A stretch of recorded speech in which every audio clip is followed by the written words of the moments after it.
Muito bem, estamos de volta com mais um programa virtual, Luz para o Meu Caminho. Por falar nisso, gente, já estamos no 33º domingo do tempo comum, o tempo passa, logo logo é Cristo Rei, né? Quero mandar um abraço também todo especial para a galera que está acompanhando a gente, esse nosso serviço de evangelização no YouTube, por todo o Brasil afora. E principalmente hoje um abraço muito apertado e especial para você que nos acompanha do Japão. Meu carinho e meu abraço a você. Muito bem, vamos deixar que Deus fale conosco através da liturgia da palavra? Então, o evangelho de hoje é segundo São Mateus. Vamos ouvir. O Senhor esteja convosco, Ele está no meio de nós. Proclamação do evangelho de nosso Senhor Jesus Cristo, segundo São Mateus. Glória a vós, Senhor. Naquele tempo, Jesus contou esta parábola aos seus discípulos. Um homem ia viajar para o estrangeiro. Chamou seus empregados e lhes entregou seus bens. A um deu 5 talentos, a outro deu 2, e ao terceiro 1, a cada qual de acordo com a sua capacidade, e em seguida viajou. O empregado que havia recebido 5 talentos saiu logo, trabalhou com eles e lucrou outros 5. Do mesmo modo, o que havia recebido 2, lucrou outros 2. Mas aquele que havia recebido 1 só, saiu, cavou um buraco na terra e escondeu o dinheiro de seu patrão. Depois de muito tempo, o patrão voltou e foi acertar contas com os empregados. O empregado que havia recebido 5 talentos entregou-lhe mais 5, dizendo: Senhor, tu me entregaste 5 talentos, aqui estão mais 5 que lucrei. O patrão lhe disse: Muito bem, servo bom e fiel. Como foste fiel na administração de tão pouco, eu te confiarei muito mais. Vem participar da minha alegria. Chegou também o que havia recebido 2 talentos e disse: Senhor, tu me entregaste 2 talentos, aqui estão mais 2 que lucrei. O patrão lhe disse: Muito bem, servo bom e fiel. Como foste fiel na administração de tão pouco, eu te confiarei muito mais. Vem participar da minha alegria. Por fim, chegou aquele que havia recebido 1 talento e disse: Senhor, sei que és um homem severo, pois colhes onde não plantaste e ceifas onde não semeaste. Por isso fiquei com medo e escondi o teu talento no chão. Aqui tens o que te pertence. O patrão lhe respondeu: Servo mau e preguiçoso, tu sabias que eu colho onde não plantei e ceifo onde não semeei? Então devias ter depositado meu dinheiro no banco para que, ao voltar, eu recebesse com juros o que me pertence. Em seguida, o patrão ordenou: Tirai dele o talento e dai-o àquele que tem 10. Porque a todo aquele que tem será dado mais, e terá em abundância. Mas daquele que não tem, até o que tem lhe será tirado. Quanto a este servo inútil, jogai-o lá fora na escuridão. Aí haverá choro e ranger de dentes. Palavra da salvação, glória a vós, Senhor.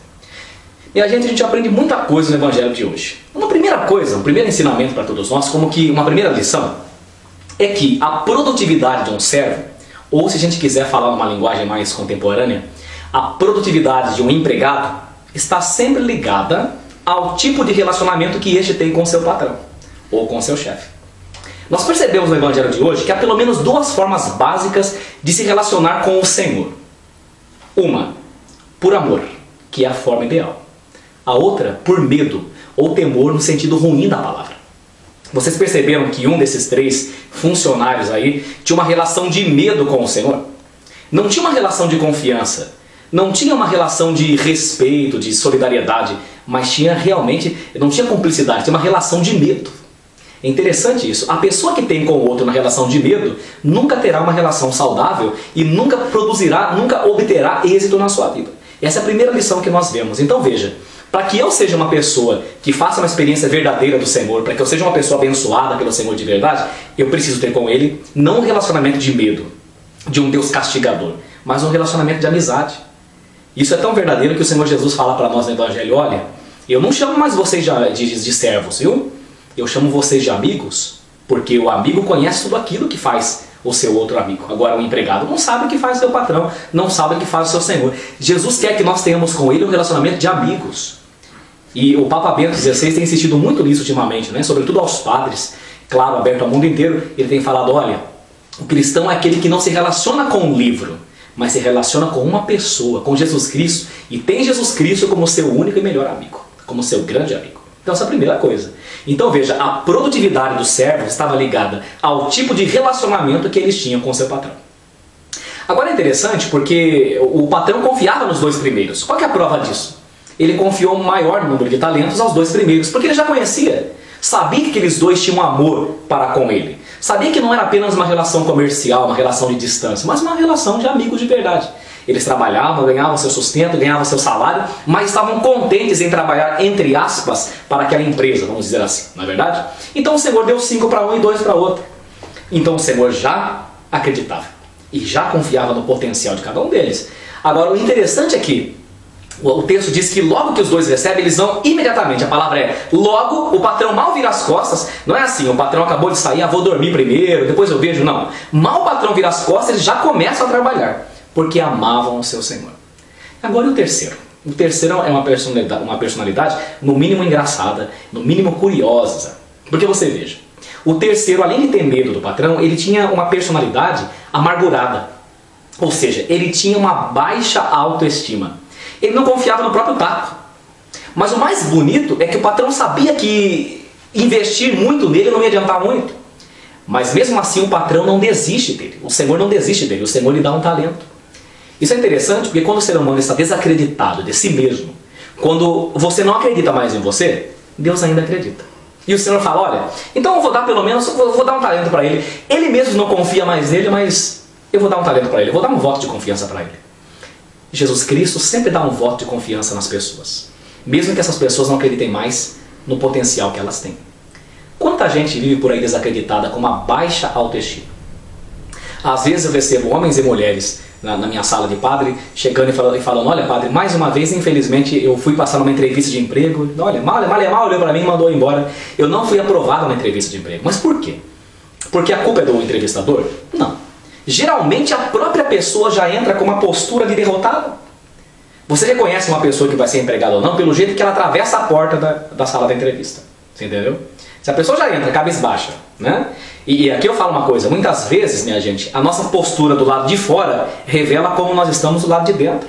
Uma pessoa que não se cuida mais, uma pessoa que não se ama mais, que não se veste mais, não é? Que não cuida mais do cabelo, não é? Está refletindo muitas vezes algo ruim que está dentro dela. Nem ela acredita nela. Ora, se nem você acredita em você, no seu potencial, como é que o entrevistador vai acreditar que nunca teve um contato com você? Tá vendo? Esse terceiro servo aí não acreditava no próprio potencial, embora o Senhor ainda tentasse mais uma vez recobrar a autoestima daquele homem. Tanto é que ele foi e falou, eu sou incapaz, eu não posso nada mesmo, nada que eu faço dá certo. Tem muita gente com esse tipo de pensamento negativista, né? Então ele foi e enterrou o talento dele. Quantas pessoas estão também enterrando o talento, né? E é interessante porque ele fala que ele critica o patrão, você reparou? Sabia que o Senhor é um homem severo, né? Então fiquei com medo. Sabia que o Senhor recolhe onde não planta, que o Senhor ceifa onde não semeaste. Então eu fui e enterrei o talento por medo. Olha que interessante. Ao invés desse terceiro servo mau e preguiçoso, chamado pelo Senhor de preguiçoso, ao invés de ele multiplicar, de ele aproveitar a oportunidade que o Senhor estava dando para ele naquele dia, ele joga a culpa nos outros. E aqui tem uma coisa muito interessante. A pessoa que muitas vezes que é fracassada na vida, ela tem tendência a não olhar a si mesma como uma grande culpada por seus atos, por fazer más escolhas. Mas ela joga a culpa nos outros, ela passa a vida jogando a culpa nos outros.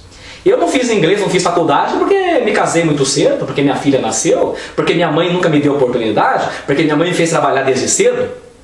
Pare de jogar a culpa nos outros. E é o que o terceiro servo faz, né? A culpa é do Senhor, ele critica o tempo todo o seu patrão. Para justificar a falta de autoestima, para justificar a sua preguiça. Quantas e quantas pessoas estão aí por aí afora, né? Sem conseguir nada na vida, por quê? Por preguiça, não se levanta da cama, não se move com nada. Quem é que vai se mover ao seu favor? Quem é que vai ajudar você? Se nem você acredita em você mesmo, se nem você se levanta para ir trabalhar, para procurar emprego, está esperando que o emprego caia dentro do seu quarto, isso não vai acontecer, não é? Deus quer que você role a pedra para ressuscitar Lázaro, como eu sempre gosto de dizer. Deus quer que você faça a sua parte. As pessoas estão na preguiça, acabrunhadas, como que Deus vai abençoar? E ele fala, né? Fala brava. Servo mau e preguiçoso. Agora é interessante que Deus dá oportunidades pra gente também de acordo com a nossa capacidade. Você já reparou? De acordo com a capacidade de cada um. Significa também que Deus não vai te dar uma missão que Ele não acha que você seja capaz de desempenhar. É você que desacredita no seu taco. Qual é a missão que nesse presente momento da sua vida Deus está te dando? Quem sabe uma promoção na sua empresa? Quem sabe algum sonho que Deus inspirou no seu coração? E você veja, Deus te abençoa, mas depende de você. Você vai enterrar o seu talento, a oportunidade que Deus está te dando? Cada dia Esses dias eu recebi um e-mail que achei bonito, né? Cada dia que se desabrocha, cada dia que se abre, é uma caixa de presente fechada que Deus nos dá. O que você vai fazer com o presente? Muita gente tem dias e dias e dias e não abre a caixa de presente nunca. Cada dia é uma caixa de presente. E as pessoas brincam com essa feliz coincidência da língua portuguesa, né? Que a palavra hoje se chama presente justamente porque é um presente de Deus. Que é uma oportunidade que Deus te dá. O que você está fazendo com essa oportunidade que Deus te dá? É a grande pergunta de hoje. Agora é interessante uma coisa também, essa coisa da culpabilidade, né? Essa mania da gente ficar jogando a culpa nos outros. Porque quando nós admitimos que nós somos os culpados por não termos conseguido alguma coisa na vida, aí tudo gira em nosso favor. Porque Deus percebe a nossa humilhação e Deus percebe também a nossa sinceridade. Jogar a culpa dos outros nunca resolve. Você se lembra de Gênesis, né? Quando a Eva come a maçã e depois ela passa para Adão, né? É interessante que Deus passa pelo jardim como se não tivesse acontecido nada, assoviando. E pergunta: Adão, onde estás? Já sabia, né? Adão vem, foi se esconder porque teve medo, né?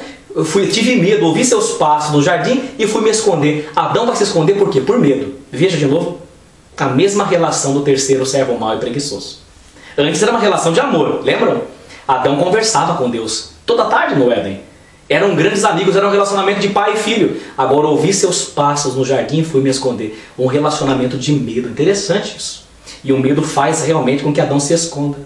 E aí quando Deus pergunta: como você sabe que estava nu, Adão? Por acaso você comeu a maçã? Não, foi ela. Ele joga a culpa na Eva. E quando Deus pergunta, joga a pergunta para ela: você, Eva, foi você? Não, foi a serpente. E aí eu brinco que Deus deve ter perguntado para a serpente, né? E aí, serpente, foi você? E ela, por isso que a serpente tem a língua partida até hoje, né? Foi os dois. Você reparou que a serpente tem a língua partida? Apontou para Adão e para Eva. O pecado nasce assim, né?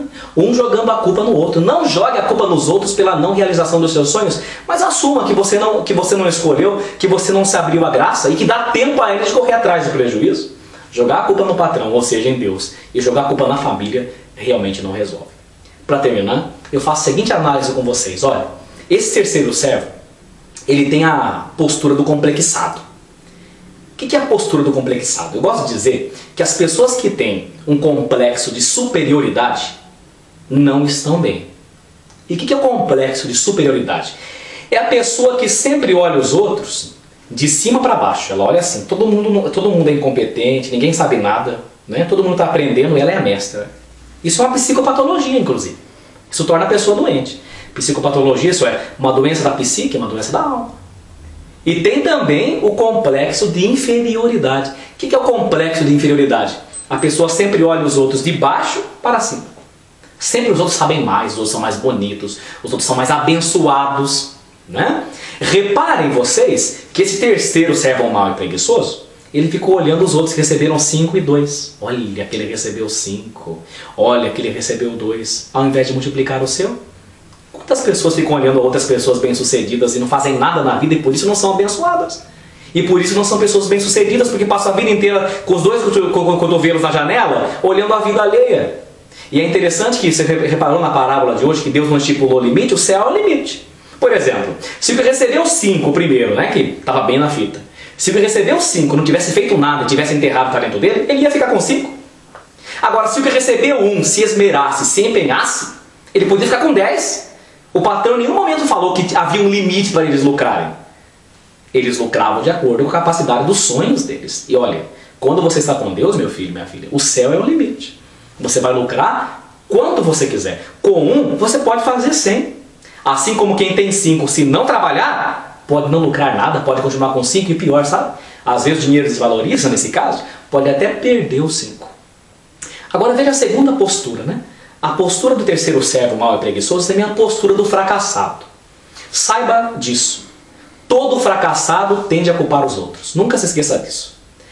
Todo fracassado tende a culpar os outros. Às vezes nós vemos pais e mães que querem obrigar, né? Lá atrás era para o pai ter sido médico, ele não foi por várias circunstâncias, né? E aí o filho tem que seguir a profissão dele. Ele quer descontar o fracasso nos outros. E aí se o filho não vai bem na área da medicina e de repente ele se dá melhor na área da música, se dá melhor na área, sei lá, na área da química, ele fica bravo e joga a culpa no filho. Nunca se esqueça disso. Todo fracassado tende a culpar os outros. Como o terceiro servo mau e preguiçoso. Por falar nisso, hoje é um grande dia. Chama-se presente. É a oportunidade que Deus te dá. E o que é que você vai fazer com esse dia, com essa semana que está começando? Vai multiplicar ou vai enterrar? Só depende de você. Que Deus te abençoe e te proteja, viu? Que nós continuemos sempre aqui meditando a palavra de Deus, aqui no YouTube, através do programa virtual Luz para o Meu Caminho. Que Deus te ampare. Em nome do Pai, e do Filho, e do Espírito Santo. Amém. Até a próxima.